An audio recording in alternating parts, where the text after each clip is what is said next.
Good morning students. कल मैंने nutrition के अलग अलग टाइप्स बताए थे। आज हम डिस्कस करेंगे प्लांट्स में न्यूट्रिशन कैसे होता है।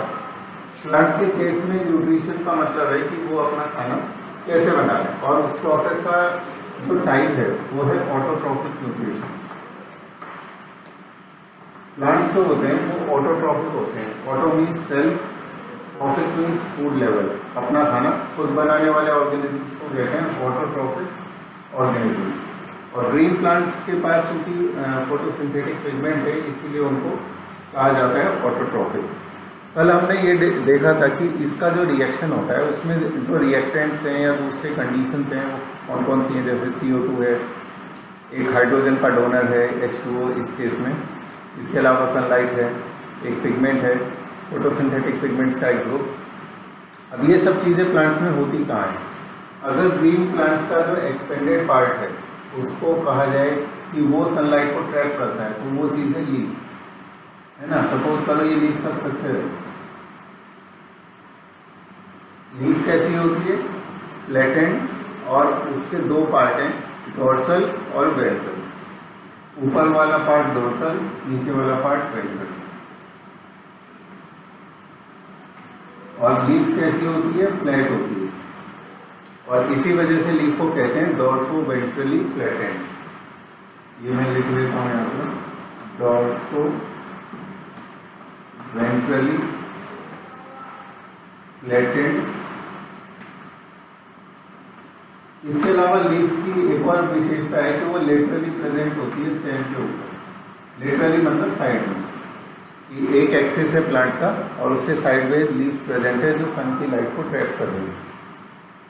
अब 9th क्लास का अगर हम थोड़ा रिकॉल करने की कोशिश करें तो उसमें यह था कि लीफ का जो सबसे बाहर वाला सरफेस होता है वहां जो टिश्यू प्रेजेंट है उसका नाम है एपिडर्मिस। ठीक है। इसके बाद अगर हम अंदर वाले टिश्यूज की बात करें तो इसमें बीच में जो ये सबसे बड़ा स्ट्रक्चर प्रेजेंट होता है डाइकोट प्लांट्स के अंदर, इसको कहते हैं मिडरिप। इस फ्लैट सरफेस को कहते हैं लेमिना। इस पॉइंटेड स्ट्रक्चर को कहते हैं लीफ टिप। इसके अलावा मिडरिप से राइज होते हैं बहुत सारे वेन्स और वेनलेट्स। ये किस तरह का टिश्यू है? ये कंडक्टिव टिश्यू है। लेकिन एपिडर्मिस और कंडक्टिव टिश्यू जो कि वेन और वेनलेट से बना है, इसके अलावा भी बीच में दूसरा टिश्यू होता है। वो दूसरा टिश्यू कौन सा है? उसको कहते हैं ग्राउंड टिश्यू। ग्राउंड टिश्यू जिसके टाइप्स हमने 9th क्लास में पढ़े थे, पेरेन्काइमा, स्क्लेरेन्काइमा, ठीक है, कॉलेन्काइमा। यहाँ पर प्रेजेंट होता है पेरेन्काइमा, और पेरेन्काइमा की पहचान ये है कि उसमें प्रेजेंट होती है ऐसी सेल वॉल्स जिनमें थिकनिंग नहीं है, जिनमें इंटरसेलुलर स्पेस है, और इसके अलावा ग्रीन कलर का पिगमेंट उनमें प्रेजेंट होता है जिसकी वजह से वो स्टार्च बनाती है। ये प्रेजेंट होती है, ये पहचान है जिसकी पेरेन्काइमेटस टिश्यू। तो पेरेन्काइमा प्रेजेंट होता है लीफ के ग्राउंड टिश्यू में। पेरेन्काइमा के जो सेल्स होते हैं, सपोज ये एक प्लांट सेल है जो पेरेन्काइमा का पार्ट है, इसकी जो सेल वॉल है, ये सेल वॉल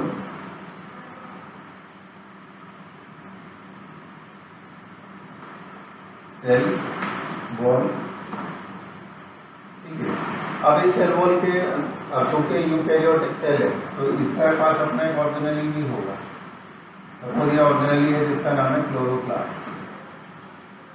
क्लोरोप्लास्ट, ठीक है। अब हम इस क्लोरोप्लास्ट को बड़ा करके बनाते हैं। ऑर्गेनेली जो होते हैं इनके दो मेम्ब्रेन्स होते हैं, एक आउटर मेम्ब्रेन और एक इनर मेम्ब्रेन। इस क्लोरोप्लास्ट के ये दो मेम्ब्रेन्स हैं, आउटर और एक इनर। आउटर और एक इनर मेम्ब्रेन, ठीक है। इसके अंदर एक ट्यूब भरा होता है जिसको कहते हैं स्ट्रोमा। इसके अलावा यहाँ पर छोटे छोटे कॉइन लाइक स्ट्रक्चर्स होते हैं। कॉइन का मतलब सिक्के जैसे, इनको कहते हैं थाइलेकॉइड। ठीक है। और थाइलेकॉइड जब एक के ऊपर एक जमा होते हैं तो उसको कहते हैं ग्रेना, GRANA, ग्रेना। इसी तरह का ये दूसरा ग्रेना यहाँ प्रेजेंट है और ये एक दूसरे से कनेक्टेड है। कैसे? एक स्ट्रक्चर से जिसको कहते हैं स्ट्रोमा लेमेली। ये सारी बातें मैंने तुम्हें इसलिए बताई क्योंकि हम हमेशा ये कहते हैं कि लीव्स के पास एक फोटोसिंथेटिक पिगमेंट होता है, क्लोरोफिल या उसी तरह के दूसरे पिगमेंट्स होते हैं जो सनलाइट को ट्रैप करते हैं और फिर फूड बनाते हैं। ये सब पिगमेंट होते कहाँ हैं? ये सब पिगमेंट इन थाइलेकॉइड से अंदर होते हैं। ठीक है। सनलाइट आती है, लीफ के एपिडर्मिस को क्रॉस करती है, उसके पैरेन्काइमेटा सेल्स में जाती है, सेल्स के अंदर मौजूद क्लोरोप्लास्ट है और क्लोरोप्लास्ट के अंदर क्या है? थाइलेकॉइड है। थाइलेकॉइड के अंदर पिगमेंट्स हैं। तो पिगमेंट तक जाकर वो लाइट क्या करती है?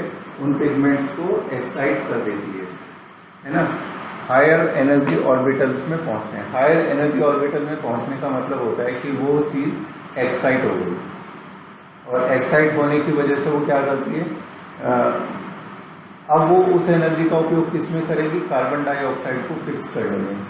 फिक्स करने का मतलब ये होता है कि CO2 के साथ जब H2O मिला, कल हमने रिएक्शन में देखा कि उससे स्टार्च बना, यानी कि पहला स्टेबल कार्बन प्रोडक्ट, जिसको कार्बोहाइड्रेट भी कहेंगे। तो इस तरह से फोटोसिंथेसिस होगा। कल मैंने बताया था कि इस रिएक्शन के दो स्टेप्स होते हैं, एक लाइट रिएक्शन और एक डार्क रिएक्शन। इनका क्या मतलब है वो देखते हैं। पहला है लाइट रिएक्शन। लाइट रिएक्शन का मतलब है कि ये वो रिएक्शन है जो जब सनलाइट आएगी तब ये होगा। सनलाइट के आने पर पिगमेंट्स एक्साइट होते हैं और इस वजह से रिएक्शन आगे मूव करता है। तो ये किसका पार्ट हुआ? लाइट रिएक्शन का।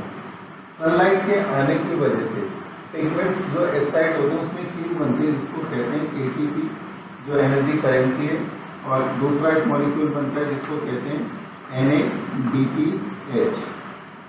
ये इलेक्ट्रॉन को कैरी करने वाला मॉलिक्यूल है NADPH। इसकी फुल फॉर्म में यहाँ लिख देता हूँ, निकोटिनामाइड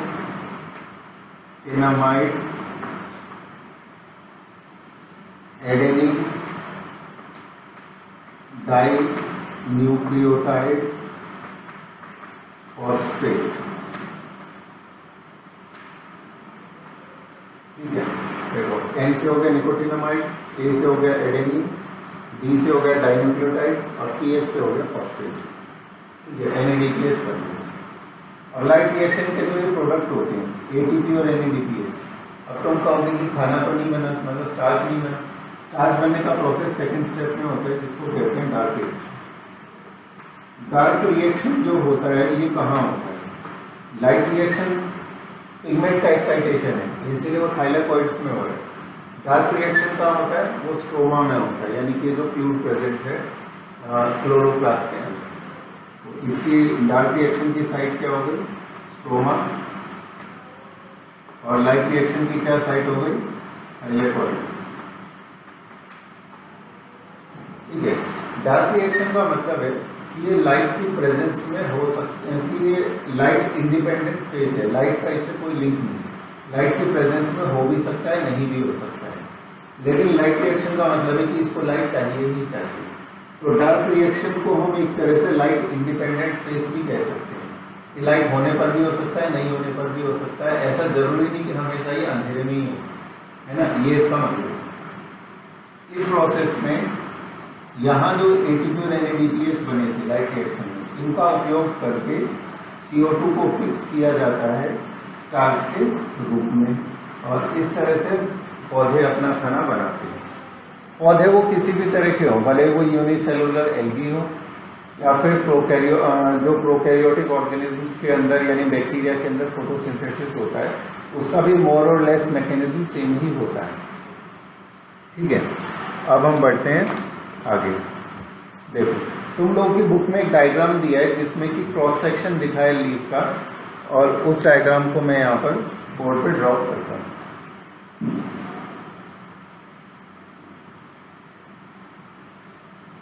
देखो, ये जो डायग्राम है, इस डायग्राम में अगर लीफ को इस तरह से बनाया जाए कि ये इसकी ऊपर वाली एपिडर्मिस है है ना, अपर एपिडर्मिस और ये है लोअर एपिडर्मिस।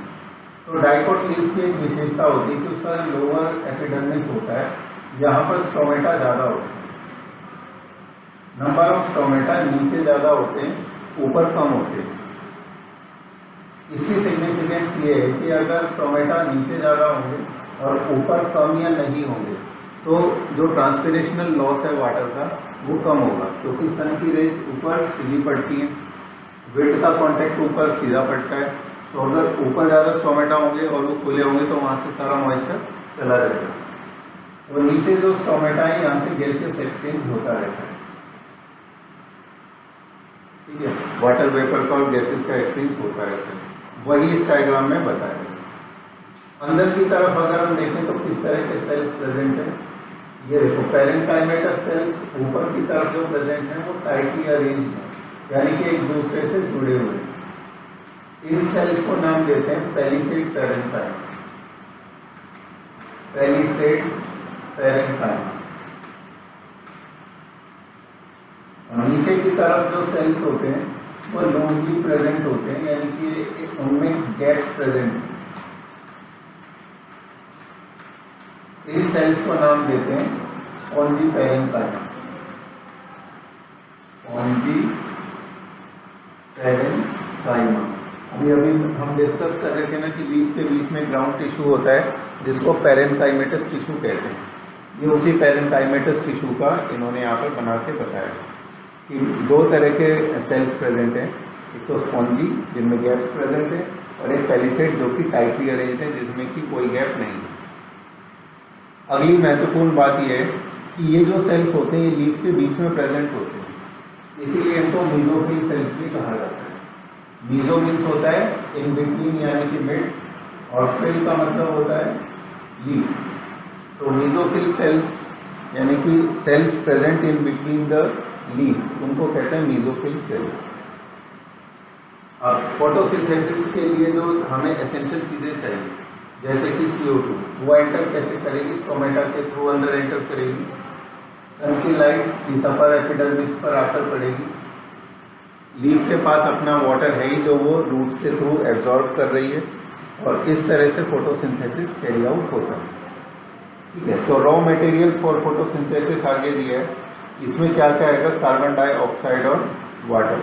अब कार्बन डाइऑक्साइड को कैसे एक्सचेंज होगा कि जब स्टोमेटा ओपन होगा तो अंदर कार्बन डाइऑक्साइड एंटर करेगी, ठीक है। अच्छा, लीफ के जो अपने सेल्स हैं वो भी रेस्पायर कर रहे होंगे, रेस्पायर का मतलब में रेस्पिरेशन हो रहा है तो CO2 बन रही है, तो वो CO2 भी कई बार काम आ जाती है। अब बात आती है वाटर की। वाटर का ट्रांसपोर्ट लीफ तक कैसे आएगा, एक स्पेशल कंडक्टिव टिश्यू के थ्रू जिसका नाम है जाइलम, ठीक है। जाइलम के 4 कंपोनेंट्स हमने 9th क्लास में पढ़े थे, उनमें से 2 कंपोनेंट के नाम है ट्रैकीड और दूसरे का नाम है वेसल। ये जो ट्रैकीड और वेसल होते हैं ये असल में ट्यूब लाइक स्ट्रक्चर्स हैं जिनका फंक्शन है कि नीचे से यानी कि जहाँ से रूट हेयर से वाटर को एब्जॉर्ब किया जा रहा है और मिनरल्स को, उसको ऊपर लीफ तक क्या लेके जाए, एक कंटिन्यूस कॉलम बनाए, ठीक है, ये उसका फंक्शन है। इसके बाद आगे और क्या रिक्वायरमेंट्स होती हैं, सनलाइट चाहिए, क्लोरोफिल चाहिए, कार्बन डाइऑक्साइड चाहिए और वाटर चाहिए। अब आती हैं इसके बाद कुछ एक्टिविटीज, ठीक है। इस देखो सबसे पहली जो एक्टिविटी है कि to show that sunlight is necessary for photosynthesis. हम कैसे शो करेंगे कि सनलाइट चाहिए फोटोसिंथेसिस के लिए, इसको एक एक्टिविटी से शो करें। ये जो एक्टिविटीज हैं इनके ऊपर बेस्ड क्वेश्चंस आते हैं, इसलिए इनको ध्यान से सुनना। सबसे पहले इन्होंने क्या किया कि एक पॉटेड प्लांट लिया जिसमें ग्रीन लीफ है। यहाँ ये वाला डायग्राम देखना, ये फर्स्ट वाला, ये फर्स्ट वाला जो डायग्राम है ये वाला। सबसे पहले हमने एक पॉटेड प्लांट लिया जिसमें कि ये पॉट है, ये प्लांट है और ये इसकी लीव्स है ना, इसमें ग्रीन लीव्स है। इसको सबसे पहले 3 दिन तक एक डार्क रूम में रखा। उसका पर्पज ये था कि उसमें जो पहले का बना हुआ स्टार्च था वो सारा यूज्ड अप हो जाए, है ना। अब हमें ये चेक करना है कि उसमें नया स्टार्च बनेगा या नहीं, तो पुराना सारा स्टार्च खत्म करने के लिए 3 दिन तक उसे अंधेरे कमरे में रख देते हैं। इसके बाद क्या करते हैं कि लीफ का जो पार्ट है ना, एक जो लीफ है उसको हम कवर कर देते हैं किसी डार्क कलर के ब्लैक पेपर से या फिर एल्यूमिनियम फॉइल से, ताकि उस पर क्या है सनलाइट ना पड़े। इसके बाद प्लांट को सनलाइट में रखते हैं 6 घंटे के लिए। ठीक है, इसके बाद क्या करेंगे, जो लीफ थी, सपोज कर ये जो लीफ है, ये जो फोटोसिंथेसिस इसमें हुआ है, इसको चेक करने के लिए क्या करेंगे, यहाँ से काटेंगे, है ना, इस लीफ को काटा और इस लीफ को काटा, जिसको कवर किया था उसको भी काटा, जिसको नहीं कवर किया था उसको भी काटा।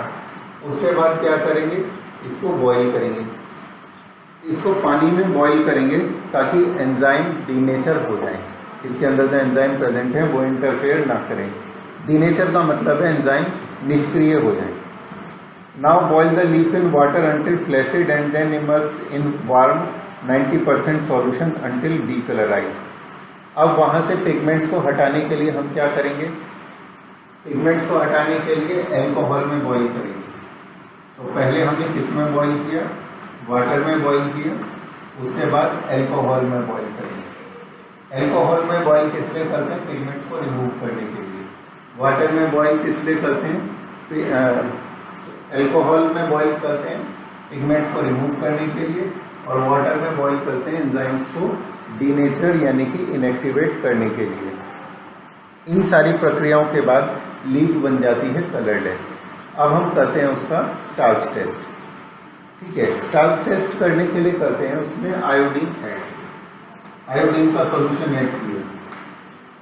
अब लीफ का वो वाला पार्ट जो कि कवर्ड था, अब सन की लाइट तो उस पर पड़ी नहीं थी, पहले का स्टार्च उसका हो गया था खत्म, तो फोटोसिंथेसिस उसमें नहीं होगा। ठीक है, और जबकि जो पार्ट खुला हुआ था लीफ का, यानी कि जो लीफ खुली हुई थी, वो जैसे ही सन के सामने जाएगी वो फोटोसिंथेसिस करने लगेगी। इस तरह से हम क्या प्रूव कर सकते हैं कि वो वाली लीफ जिसके ऊपर सन की लाइट पड़ती है वो फोटोसिंथेसिस करती है, क्योंकि फोटोसिंथेसिस हुआ है तभी स्टार्च बना है और उसका पॉजिटिव टेस्ट आता है। अब स्टार्च का पॉजिटिव टेस्ट क्या होता है, जैसे ही उसमें आयोडीन ऐड किया जाता है तो ब्लू ब्लैक कलर की फॉर्मेशन होती है, ये स्टार्च का पॉजिटिव टेस्ट होता है। इसके बाद हम बढ़ते हैं आगे। अगला जो टेस्ट है वो है कि to demonstrate that chlorophyll is necessary for photosynthesis. क्या क्लोरोफिल पिगमेंट जरूरी है फोटोसिंथेसिस के लिए, उसको साबित करने के लिए जो एक्सपेरिमेंट हम कर रहे हैं उसको ध्यान से सुनो। सबसे पहले इन्होंने क्या किया कि एक प्लांट लिया जिसमें वेरीगेटेड लीव्स हैं। सपोज ये प्लांट है और ये इसकी लीव्स हैं और ये लीव्स वेरीगेटेड। वेरीगेटेड का मतलब होता है कि कुछ पार्ट तो उनका हरा है, कुछ पार्ट उनका हरा नहीं है। जैसे कि एक प्लांट होता है जिसका नाम है क्रोटॉन, CROTON। इसकी लीव्स जो होती है पार्टली हरी होती है और पार्टली लाल होती है। इस प्लांट को हमने क्या किया, 3 दिन तक अंधेरे में रख दिया, जिससे कि इसका पुराना जो बना हुआ स्टार्च था पहले का वो सारा यूज हो गया। इसके बाद इसको क्या करा हमने, धूप में रखा काफी दिनों तक। इसके बाद क्या करेंगे कि कोई एक लीफ लेंगे, सपोज ये एक लीफ थी और इसके हमने उन एरियाज को मार्क कर लिया जो कि हरे हैं और उन एरियाज को मार्क कर लिया जो कि हरे नहीं है ना। फिर इसके बाद क्या करेंगे, इसके साथ वो वाला पार्ट फॉलो करेंगे जो हमने पहले किया था, पिगमेंट्स को रिमूव करने वाला, जिसमें कि हमने पहले वाटर में बॉईल किया था, उसके बाद एल्कोहल सॉल्यूशन में उसे क्या किया, डीकलराइज किया था। अब जब ये लीफ डीकलराइज हो जाएगी तो हमने तो पहले से ही मार्क कर रखा था कि कहाँ हरा है और कहाँ हरा नहीं है। हम क्या करेंगे, इसका स्टार्च टेस्ट करेंगे तो हमें ये पता चलेगा कि जो जो पार्ट इसके हरे मार्क किए थे वहीं पर फोटोसिंथेसिस हुआ, यानी कि वहीं पर सिर्फ ब्लू ब्लैक कलर फॉर्म हो रहा है। तो स्टार्च सिर्फ वहीं बना जहाँ की ग्रीन पार्ट था, जो उसके रेड जोन थी या वहां पर स्टार्च टेस्ट नेगेटिव आया है। तो इससे क्या बात साबित होती है कि जहां जहां पर लीफ के अंदर पिगमेंट प्रेजेंट है वहीं पर क्या होगा, स्टार्च बनेगा, वहीं पर फोटोसिंथेसिस होगा। तीसरा एक्सपेरिमेंट जो हमारी बुक में दिया है वो है कि क्या CO2 जरूरी है फोटोसिंथेसिस के लिए। ये वाला जो एक्सपेरिमेंट है ये बहुत ही आसान है। तो इसमें हमने क्या किया कि 2 प्लांट्स लिए, ये पहला प्लांट और ये दूसरा प्लांट। इन दोनों प्लांट को हमने क्या किया, अंधेरे कमरे में रख दिया 3 दिन के लिए। इसके बाद क्या किया, now place each plant on separate glass plates. Glass plate का मतलब एक प्लेट है जिसके ऊपर इनको पॉट्स को रखा है और साथ में एक हमने क्या रखा है, इसके ऊपर एक बेल जार रखा है। बेल जार का मतलब होता है कांच का कवर, ठीक है, बेल की शेप का। इसके बाद क्या करते हैं, keep a petri dish containing potassium hydroxide and place it inside one of the jars. इनमें से एक के अंदर हम एक कांच की प्लेट में रखेंगे एक केमिकल जिसका नाम है पोटेशियम हाइड्रोक्साइड, KOH कहेंगे इसे, और दूसरे वाले में हम क्या करेंगे, कुछ भी नहीं करेंगे।